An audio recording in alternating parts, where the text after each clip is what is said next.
Morning fourth class. जैसे कि आपका चल रहा था सबक नंबर 8 चल रहा था मुताहदत रहिए। अब चलेगा आपका सबक नंबर 10 दो भाई। तो इसमें पता है कि इसमें एक बड़ा भाई है, एक छोटा भाई है। इसमें दो भाई रहते थे। तो ये मैं आपको चैप्टर एक्सप्लेन कर देती हूँ। इसके आपको क्या करना है, book exercise and word meaning आपको याद करने हैं एंड नोटबुक में लिखना है। तो नोटबुक में आप बुक एक्सरसाइज करेंगे एंड ये अल्फाज मायने आप लर्न कर लेंगे, ठीक है। तो ये आपको नोटबुक में करना है। तो आप पहले चैप्टर समझ लीजिए एक बार और। तो इसमें क्या है कि दो भाई की कहानी है इसमें कि ये जो गांव में जो है दो भाई रहते थे, उनके पास क्या थी, जमीन थी, ठीक है। बड़ा भाई क्या था, किसकी वजह से मशहूर था, अपनी अक्लमंदी की वजह से। ना सिर्फ अपने गांव में बल्कि इर्द गिर्द के देहात में भी चौधरी माना जाता था। क्या माना जाता था वो बड़ा भाई? चौधरी। बाहर के तमाम लेन देन वही करता था। छोटा भाई नौजवान और सेहतमंद था। अब आप देखो कि छोटा भाई कैसा था, नौजवान और सेहतमंद था। वो खेतों में क्या चलाता था, हल चलाता था और खूब मेहनत करता था। इस तरह उनकी अच्छी गुजर बसर हो रही थी। बड़े भाई की क्या थे, आपके ऑब्जेक्टिव क्वेश्चन भी आ सकते हैं कि बड़े भाई की किस भाई की शादी हुई थी, बड़े भाई की, छोटे भाई की, या फिर किसी ये देवर की। तो तीन ऑप्शन आएंगे। तो आपको पता है कि किस भाई की शादी हुई थी, बड़े भाई की। तो बड़े भाई के बाल बच्चे भी थे। ये सारा खानदान बड़ी मोहब्बत से मिलजुल कर रहा करता था। कुछ दिनों के बाद छोटे भाई की भी शादी हो गई। अब आप देखो कि जब बड़े भाई की शादी हुई भी रहती है तो कुछ दिनों के बाद छोटे भाई की भी शादी हो जाती है। तो छोटी बहू जरा कम समझदार थी। उसको ये बात पसंद न आई कि मेहनत तो उसका शोहर करे और ऐश भाई के बीवी बच्चे करें। उसने अपने शोहर के कान भरने शुरू कर दिए। अब आप देखो कि छोटा भाई जो है वो खेती का काम करता था, मेहनत करता था। तो छोटी बहू जो होती है वो कम समझदार होती है, तो वो अपने शोहर के क्या भर देती है, कान भर देती है। तो उसने कान भरने शुरू कर दिए कि वो बराबर का काम करवाए और अपना हिस्सा अलग करे ताकि वो अपना ज्यादा ऐश से जिंदगी गुजारे। लेकिन शोहर ने उनकी इन बातों की परवाह न की। अब इसमें देखो कि परवाह न की होते होते ये बात बड़े भाई के कानों तक पहुंच जाती है। तो अब आप देखो कि है ना, छोटा भाई तो इस बात की परवाह नहीं करता, लेकिन है ना होते होते बड़े भाई के कानों तक ये बात पहुंच जाती है। उसने सोचा कि बेहतर यही है कि वो खुद ही किसी झगड़े के बगैर भाई को अलहदा कर दो ताकि जंग हंसाई ना हो। उसने एक दिन मौका देखकर भाई से कहा, देखो जब तुम अकेले थे तो तुम्हारा खाना पीना तुम्हारी भाभी की जिम्मेदारी थी और उसने ये जिम्मेदारी बड़ी मोहब्बत और खलूस के साथ निभाई। अब जो है बड़ा भाई छोटे भाई से ये कह रहा है कि जब तुम अकेले थे तो तुम्हारा सारी जिम्मेदारी तुम्हारी भाभी निभाती थी। तो अब जबकि तुम्हारी बीवी आ गई तो तुम्हारे खाने पीने का मसला नहीं रहा। इसलिए बेहतर होगा कि अब की फसल में तुम अपना हिस्सा लेकर मुझसे अलहदा रहो। छोटा भाई एहतराम में कुछ भी न बोला। इस तरह बड़े भाई ने अपनी बड़ी खूबसूरती से अपने छोटे भाई को अलहदा घर में बसा दिया। छोटी बहू तो यही चाहती थी, उसकी खुशी का कोई ठिकाना ना रहा। फसल क्या हो गई, तैयार हो गई। दोनों भाइयों ने अनाज के बराबर ढेरिया खलियान में लगाए। अब उस अनाज को घर में ले जाने का मसला था। खेत गांव से जरा दूर था। बड़ा भाई ये चाहता था कि रात के वक्त अनाज उठाया जाए ताकि किसी को हमारा अलहदा होने की खबर ना हो। अब बड़ा भाई उन्होंने फसल जो है किस वक्त उठानी शुरू करी थी, कि रात के वक्त उठानी शुरू करी थी, तो कि जिससे कि किसी गांव वालों को खबर ना हो कि ये दोनों भाई अलहदा हो गए हैं। तो बड़ा भाई ये चाहता कि तो और यही बात छोटे के दिल में भी थी। बड़े भाई ने छोटे से कहा कि अब क्या है, बड़ा भाई जो है छोटे से कहता है कि पहले तुम बोरी भरकर घर छोड़ाओ, मैं यहाँ रात की रखवाली करूंगा। अब बड़ा भाई क्या कहता है, छोटे भाई से कहता है कि पहले तुम अपनी बोरी भरकर घर छोड़ाओ, मैं यहाँ पर रात की रखवाली करता हूँ। जब छोटा भाई बोरी भरकर ले गया तो बड़े भाई के दिल में क्या एहसास होता है, यह एहसास पैदा होता है कि मेरा भाई एक अरसे तक मेरी खिदमत करता रहा, ये फसल भी उसकी मेहनत से इतनी हुई है तो सारे इलाके में जाना जाता है। अगर मेरा अनाज कम भी हो गया तो किसी से भी ले सकूंगा, मगर उस बेचारे को तो लेन देन का कोई तजर्बा ही नहीं है। अगर कोई उस्ताद दास पर पड़ी तो क्या करेगा। चलो मैं अपने घेरे से कुछ उसकी घेरी में मिला दूं। अब बड़ा भाई क्या करता है कि अपनी डेयरी में से कुछ डेयरी उसकी डेयरी में मिला देता है, उसे खबर ना होगी और शर्मिंदा एहसान भी ना रहेगा। ये सोचकर उसने अपनी डेयरी में से कुछ अनाज अपने छोटे भाई की डेयरी में मिला दिया। अब वो क्या करता है, बड़ा भाई जो है अपनी डेयरी में से वो थोड़ा सा अनाज उसकी डेयरी में मिला देता है। किसकी डेयरी में? छोटे भाई की डेयरी में। छोटा भाई वापस आ गया। बड़े भाई ने कहा कि तुम यहाँ बैठो, मैं अपना हिस्सा घर छोड़ाऊं। अब छोटा भाई बैठता है तो बड़े भाई ने क्या कहा था कि यहाँ बैठो, कि बड़ा भाई जो कि छोटे भाई से कहता है कि यहाँ बैठो, मैं अपना हिस्सा घर छोड़ाता हूँ। अब बड़ा भाई अपना हिस्सा घर छोड़ाता है।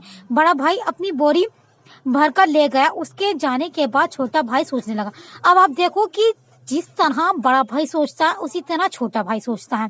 तो जैसे बड़ा भाई सोचता है ऐसे छोटा भाई सोचने लगा कि मैं तो सेहतमंद नौजवान हूँ, सारी उम्र मेरे भाई ने कोई काम नहीं किया, वो तो चौधरी है, फिर उसका कुंभा भी है। अगर उसको किसी वक्त अनाज की कमी होगी तो वो किसी और से मोल लेगा, इसी तरह उसकी इज्जत को धचका लगेगा। हम तो सिर्फ 2 ही आदमी हैं, क्यों ना मैं अपने हिस्से में से कुछ अपने भाई के हिस्से में मिला दूं। उसे पता भी न चलेगा कि मैंने उसकी डेयरी में अपनी तरफ से कुछ और अनाज मिला दिया। उसने अपनी सोच पर अमल किया और भाई की डेयरी में एक अच्छा खासा हिस्सा मिला दिया। अब वो भी वही करता है जैसे बड़ा भाई करता है। बड़ा भाई वापस आया, छोटा बोरी लेकर चला गया। बड़े ने फिर अपनी डेयरी में से उसी सोच के मुताबिक भाई की डेयरी में अनाज मिला दिया। छोटा आया, उसने भी भाई के जाने के बाद यही अमल किया। अब बारी बारी दोनों भाई एक दूसरे की डेयरी में अपनी डेयरी से अनाज मिलाते और ढोते रहे। अब यही किस्सा चलता रहता है कि है ना, बड़ा भाई छोटे भाई की डेयरी में अनाज मिला देता है, छोटा भाई बड़े भाई की डेयरी में अनाज मिलाता रहता है। उनके अनाज के गोदाम भर गए। अनाज की डेयरियां खलियान में इतनी ही रही, वो जरा भी कम ना हुए। यहाँ तक कि वो रात भर अनाज ढोते ढोते थक गए। सुबह हो गई, दोनों भाई अपनी अपनी डेयरी के पास बैठकर सुस्ताने लगे। कुछ देर के बाद क्या होता है, गाँव का एक बुजुर्ग वहां से गुजरा तो उनको थका हुआ देखकर बोला, क्या बात है, अनाज नहीं उठाया जा रहा है? भाइयों ने एक जबान होकर कहा कि हम तो सारी रात ही अनाज ढोते रहे हैं, मगर ये खत्म में नहीं हो रहा है। हम थक कर बैठ गए हैं। रात इतनी ही है जितनी ढोने से पहले थी। बुजुर्ग कुछ देर उनकी बात पर गौर करता रहा, फिर बोला कि अच्छा, जैसे तुम दोनों भाई रात को अनाज ढोते रहे हो, उसी तरह मेरे सामने ले जाओ, मैं तुम्हारी रात की रखवाली करूंगा। अब जो वो आदमी होता है वो उनकी रात की रखवाली करता है। अब वो बोरिया जो है अनाज की रखवाली करता है। तो भाइयों ने इसी तरतीब से बोरियां भर भर कर अनाज जाना शुरू किया। बुजुर्ग ने पूछा कि तुम अपना हिस्सा एक दूसरे के रास में क्यों डाल देते हो? उन्होंने अपनी सोच के बारे में बताया तो बुजुर्ग कहने लगा, बेटा, खुदा ने तुम्हारी इसी सोच की वजह से तुम्हारे अनाज में अपनी बरकत डाल दी है। अगर तुम सारी जिंदगी भी ये राज ढोते रहो तो ये खत्म ना होगी। तो ये जो है मतलब इसमें स्टोरी है कि जब एक दूसरे की उसमें राज डाल देते हैं तो बरकत हो जाती है उनकी अनाज में। तो है ना, वो बुजुर्ग जो है उन्हें समझाता है कि अगर तुम ऐसे ही करते रहोगे तो ये राज खत्म नहीं होगी। अब भाइयों को भी एक दूसरे की सोच का इल्म हो गया। दोनों भाइयों गले मिले और फिर दोनों ने एक साथ ही रहना पसंद किया। छोटी बहू को उसकी करामत का इल्म हुआ तो उसे अपनी गलत सोच पर शर्मिंदगी हुई। उसने जेठ और जेठानी से अपनी शैतानी सोच की माफी मांगी और फिर हंसी खुशी उनके साथ रहने लगे। दोनों भाइयों ने इसी तरह अपने अपने काम संभाले। बड़ा उसी तरह चौधराहट करने लगा और छोटा अपनी मेहनत और मशक्कत के बलबूते पर अपने और अपने भाई के लिए गोदामों को भरता रहा। अब इसमें क्या है, सच है, इत्तेफाक में बड़ी ताकत होती है। तो इसमें क्या है कि जब हम साथ मिलजुल कर रहते हैं तो उसमें बड़ी बरकत होती है। मतलब आपस में मेल मोहब्बत से रहते हैं तो मतलब कुछ लड़ाई झगड़ा नहीं होता। तो जो छोटी बहू थी तो उसे अपनी गलती का एहसास हो जाता है तो वो उनसे उसके बड़े भाई से माफी मांगती है और उसकी भाभी से।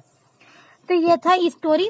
तो ये आपको कहानी समझ में आ गई होगी। 2 भाई की स्टोरी थी कि कैसे वे दोनों मिलजुल कर रहते हैं। तो छोटी बहू आ जाती है तो दोनों कैसे अलग हो जाते हैं। तो बड़े भाई की शादी हुई रहती है। तो इसमें आप देखिए कि आपको क्या करना है, अल्फाज मायने लर्न करने हैं कि आपके अल्फाज मायने कैसे आ सकते हैं। ऑब्जेक्टिव टाइप में भी आ सकते हैं कि बरकत के मायने क्या होते हैं, इजाफा होते हैं, वक्त होते हैं या मुसीबत होते हैं। तो आपको पता है कि बरकत के मायने क्या होते हैं, इजाफा। यानी बरकत में है ना, मतलब इजाफा हो जाता है। जैसे उनकी बरकतें डाल दी जाती हैं तो खुदा उनके अनाज में बरकतें डाल देता है, यानी इजाफा कर देता है कि वे खत्म होने का नाम नहीं लेती। तो इसमें आपको पता है कि बरकत का मायने क्या होता है, इजाफा होता है। तो ऑब्जेक्टिव क्वेश्चन राइट रॉन्ग में से भी आ सकते हैं, खाली जगह में से भी आ सकते हैं, अल्फाज मुतजाद भी आ सकते हैं, या फिर आपके वाहिद जमा बनकर भी आ सकते हैं ऑब्जेक्टिव। तो आप ऐसे ही याद करिएगा कि आपको कोई परेशानी ना हो। तो आप देखिए कि अलहदा का मीनिंग क्या होता है, अलग होता है। फसल का पैदावार होता है, एहतराम का इज्जत करना होता है, खलियान का अनाज इकट्ठा करने की जगह, अरसा होता है जमाना या वक्त, तजर्बा नहीं दे रखा आप याद नहीं करेंगे, उफ्ताद होता है मुसीबत या परेशानी, कुनबा होता है खानदान, बरकत होता है इजाफा। अब आप बुक एक्सरसाइज जो है आप नोटबुक में कर लेंगे, ठीक है। कोई बच्चे ये नहीं कि बुक एक्सरसाइज जो है वो आप बुक में ग्रुप में ऐसे ही सेंड कर देंगे, आप नोटबुक में ये करके याद करके लिख के जब सेंड करेंगे, ठीक है। खेत में काम कौन करता था, छोटा भाई बड़ा भाई दोनों। तो आप जवाब लिख देंगे छोटा भाई। छोटे भाई की शादी होने के बाद बड़े भाई ने क्या किया, अलहदा घर में बसा दिया।